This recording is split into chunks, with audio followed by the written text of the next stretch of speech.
यह सुनकर मंथरा ने कैकेयी के दिए हुए आभूषण को फेंक दिया और क्रोध में कहा, तुम मूर्ख हो, जिस समय तुम्हें शोक करना चाहिए तुम उस समय खुश हो रही हो। मंथरा ने कैकेयी को समझाया कि एक सौत का बेटा दुश्मन होता है और उसके लिए मृत्यु के समान होता है। उसने कहा कि श्रीराम को भरत से भय है और इसीलिए वह जल्द से जल्द राजा बनना चाहते हैं। श्रीराम के राज्याभिषेक के बाद कौसल्या रानी बन जाएंगी और कैकेयी को दासी की तरह उनकी सेवा करनी पड़ेगी। भरत को भी श्रीराम की गुलामी करनी पड़ेगी। सीता बहुत प्रसन्न होंगी, लेकिन भरत की पत्नियां शोकाकुल होंगी। मंथरा को अत्यंत अप्रसन्नता के कारण इस प्रकार बहकी बहकी बातें करती देख देवी कैकेयी ने श्रीराम के गुणों की ही प्रशंसा करते हुए कहा, कुब्जे श्रीराम धर्म के ज्ञाता, गुणवान, जितेंद्रिय, कृतज्ञ, सत्यवादी और पवित्र होने के साथ ही महाराज के ज्येष्ठ पुत्र हैं, अतः युवराज होने के योग्य वे ही हैं। वे दीर्घजीवी होकर अपने भाइयों और भृत्यों का पिता की भांति पालन करेंगे। श्रीराम की राज्य प्राप्ति के 100 वर्ष बाद नरश्रेष्ठ भरत को भी निश्चय ही अपने पिता पितामहों का राज्य मिलेगा।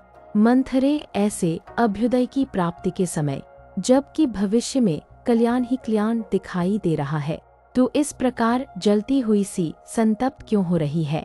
मेरे लिए जैसे भरत आदर के पात्र हैं, वैसे ही बल्कि उनसे भी बढ़कर श्रीराम हैं, क्योंकि वे कौसल्या से भी बढ़कर मेरी बहुत सेवा किया करते हैं।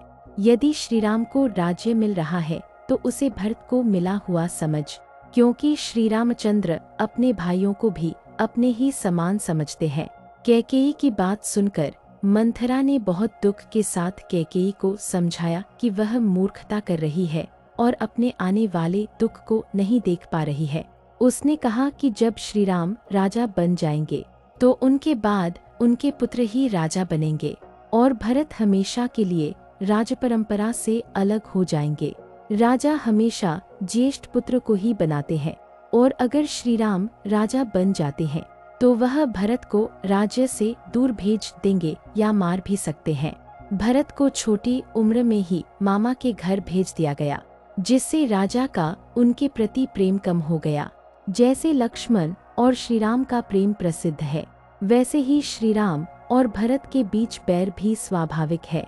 जब श्रीराम इस पृथ्वी पर अधिकार प्राप्त कर लेंगे, तब निश्चय ही तुम्हारे पुत्र भरत नष्टप्राय हो जाएंगे। अतः ऐसा कोई उपाय सोचो जिससे तुम्हारे पुत्र को तो राज्य मिले और शत्रुभूत श्रीराम का वनवास हो जाए।